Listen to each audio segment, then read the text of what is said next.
How you doing, everybody? Welcome back to Sonic Adventure DX, where today we're going to be finishing up Sonic's game in Final Egg, the last and final part. And of course, if these stupid spiked balls continue to be noisy, they're going to completely drown out the fact that apparently Eggman knows we're here. Although we haven't seen hide nor hair of him since we got in here, so I don't really know how he could possibly know we're here. But then again, we are causing a ruckus in here. Holy crap! Look at all these guys.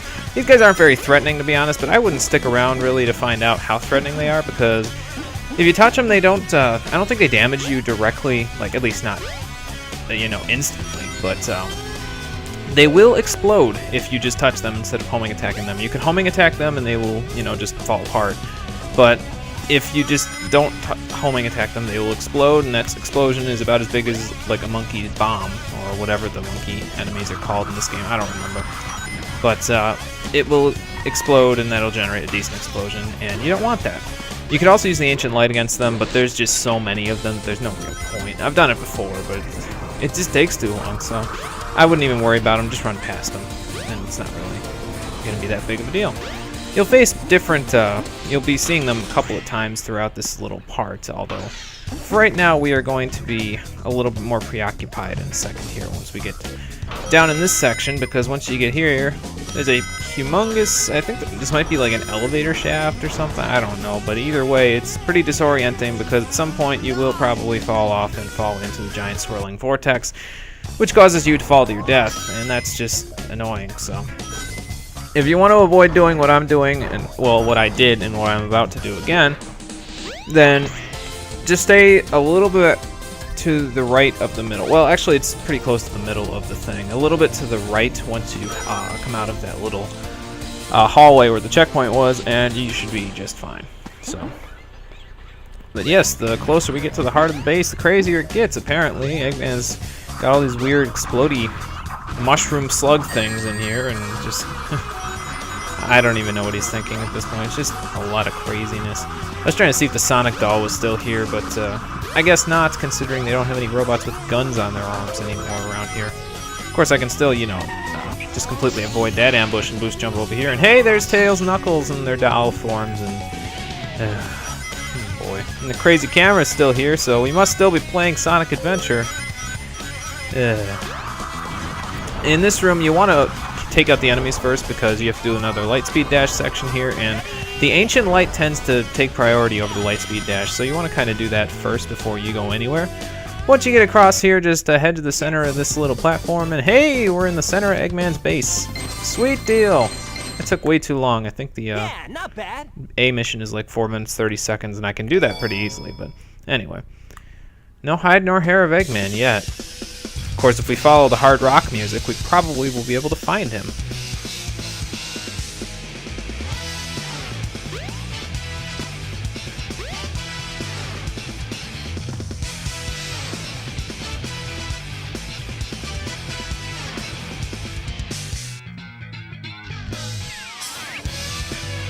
Well, if it isn't my pal Sonic.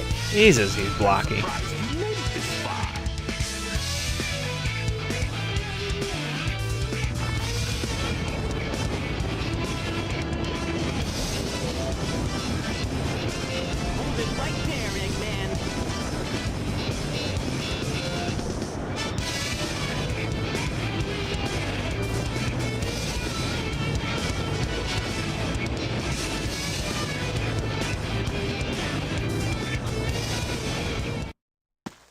Can't get away from me that easily, Eggman. And so now we face the Egg Viper, Sonic's final boss in his game. And you may notice if you have an astute eye. Oh, by the way. Yeah, Eggman tends to say that whenever he shoots lasers. Like that. But you may notice if you have an astute eye that Sonic's life counter seems to be fairly low as far as how it was before, like when I was back in Final Egg. That's because the Egg Viper just happens to hold the title of my favorite boss in this game. It's just, I just think it has just the right amount of health to not be tedious, but you know, most of the bosses normally in the game, they take like a minute or a minute and a half to defeat because they have so low health. And if they have, you know, a decent amount of health, or if they take longer, like Chaos 4, they're usually pretty tedious to beat, but the Egg Viper hits that sweet spot where it has just enough hits on it to make it so that it feels better, you know what I mean? Like, it doesn't have so many hits that it's tedious to kill it, but it doesn't have so few hits that it doesn't really even feel like a boss fight. And as you can plainly see, the Egg Viper does something different, mostly different. Each time you hit him, each time you deplete his life bar, he'll do something else, or something different. Of course, if you just stand around, he actually won't move. So, like, if you come off of hitting him after having to go through the little platform homing attack jump chain thing, he actually won't move until you move. So, if you need to rest for some reason, I guess you could do that. That attack failed miserably, Eggman. You gotta have better aim with that laser, man. See if you can make it through here. Of course, considering how bad your aim was when you were having us get a load of that probably kind of confirms the fact that you weren't very good with it in the first place. Yeah, like that. Also, don't be a dumb and do what I did, where you took all of the rings on the entire platform. There's only 36 rings in this whole place, and if you lose them, they go through the platform, so you can't pick them back up again. Oh boy. Well, believe, Eggman, because I just did that. Yeah, you can jump on the saw blades when he attacks with them. I think you can jump over them, but, jeez, he's taking out the platforms. Must be getting desperate. Yeah, it's pretty desperate. Of course, he's pretty far away yet, so I'm not too concerned because I can just still do this. But yes, I think you can jump over them, but I've never actually been able to jump over any of them because I always just land on them and then just hit them anyway, so. Oh boy. Nowhere to run now. Not that I would need to run, because it's pretty easy to take him out at this point. Get some, Eggman!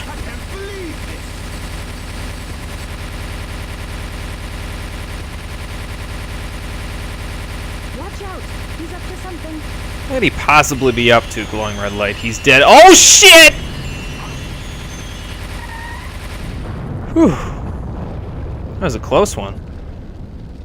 Well, Eggman, you saved the best for last. Unfortunately, your best cannot top Sonic the Hedgehog.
And that was Sonic's game, ladies and gentlemen. I hope you guys have enjoyed it. It's been kind of, I guess you could say it was a little bit spread thin, because he's been doing a lot of the cutscenes and everything like that, but we haven't really seen him since episode 14, and the only point that he was in for that one was for that Chaos 6 boss fight, so.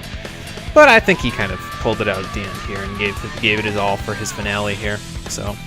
The theme that's playing in the background right now, and the motif of Sonic's game, which we've heard a few times, but not as many as most characters, although more than Knuckles, but that's because Knuckles had only played once.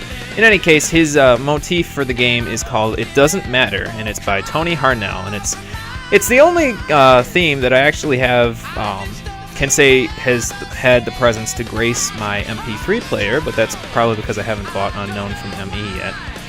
In any case, it's a really cool theme. I think it's really fitting, just like most of the themes in this game, the vast majority of them, actually. And it's you know, it's really rockin' and all that stuff. It's pretty cool. I really like it myself. But I was sitting on the credits here when I was watching this video before I went ahead and commentated over it. And I'm sitting here thinking, what the hell am I going to talk about in Sonic's credit sequence here? Because like, first off, it feels like a travesty to be talking over this song because it's one of my favorite songs in the game. And second, it's like, he didn't really have as much character development as everybody else, because a lot of the other characters, their stories focused mostly on character development, whereas Sonic's, he's been established since the beginning of the series as a character, although he hasn't really talked in any of the games before this, at least I don't think so anyway. And this is the first game where you really get to hear his voice, and it's like, he's had a lot of established character development over the years, just, as kind of like the antithesis of Eggman's crazy schemes and all that stuff. So it's like, what could you talk about for his character development, And I mean, while it is true that Sonic's game mostly encompasses the just core gameplay of this game, like you could play through Sonic's game and it's a good solid couple of hours, 2.5-ish hours, probably more like 3 hours worth of, just solid gameplay pretty much. He runs through all his different levels and he does all that stuff. It's the same kind of stuff he's been doing for most of his career as a video game character, except in 3D now. So that's all fine and good and swell, and all of his levels play really well. He's got some of my favorite stages in the game. That's because he plays all but one of them in his game anyway, but, it's mostly about the gameplay with Sonic. And the other thing about Sonic is that, you can unlock the other characters in the game by playing through his story. You unlock all 5 of the other characters just by playing through his entire game. So if you want to, you can play through Sonic's game and get the core gameplay out of the way of this game right away when you get it. And then when you're all done with it, you'll have all of the characters unlocked, and you can go and play their games and figure out and focus more on the character development and the backstory of the game and all of that stuff at a later point. So I guess that's pretty well handled, but it's like, what do you talk about when you think about what Sonic got as far as character development? And honestly, I mean, I think that most of Sonic's character development kind of comes out of the fact that the other characters have character development to begin with. Now, that's kind of an odd way to say it, because it's like, wait, what the hell are you talking about? But kind of hear me out on this. I think Sonic, being an established character already, he's influenced a lot of different people over the course of his career at this point. And most of those characters make an appearance here in the game, and with some new ones that are also influenced by him, Gamma and Big, although Big was only really influenced in that last part of his own game, and Gamma wasn't really influenced at all because he got the shit beaten out of him by Sonic. But not the point, really. The point here is that Tails, Knuckles, and Amy, they would be completely different characters without Sonic, and, they kind of express their own individual development in this game, specifically because Sonic was around in the first place to say, hey, let's go on some adventures together and let's go do this. And so Tails got to be a little more independent of Sonic because he's been dependent on him for so long. Knuckles kind of got to rival him a little bit, but then kind of accepted him.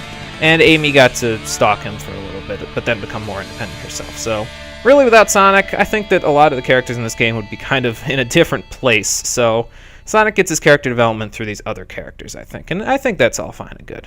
It's not my favorite story in the game, because you guys know what my favorite story is in the game right now, but I think he got his own fair share of stuff to do, so that'll wrap up Sonic's game, and I think that's about it for Sonic Adventure. It's been fun, but we're through all 6 of the stories. I still have a couple of questions about the game, like why we saw that one vision at the time, but I mean, the game's over, so Select your character. wait a minute. Is that what? Supersonic? What the hell is this? Yeah, the game's not over yet, guys. We've got one more story left. It will answer all of the questions that you may have and all the loose ends that the story may not have tied up yet. And we'll be getting started on that in the next episode of Sonic Adventure DX. Thanks for watching, everybody, and I'll see you next time. Take care.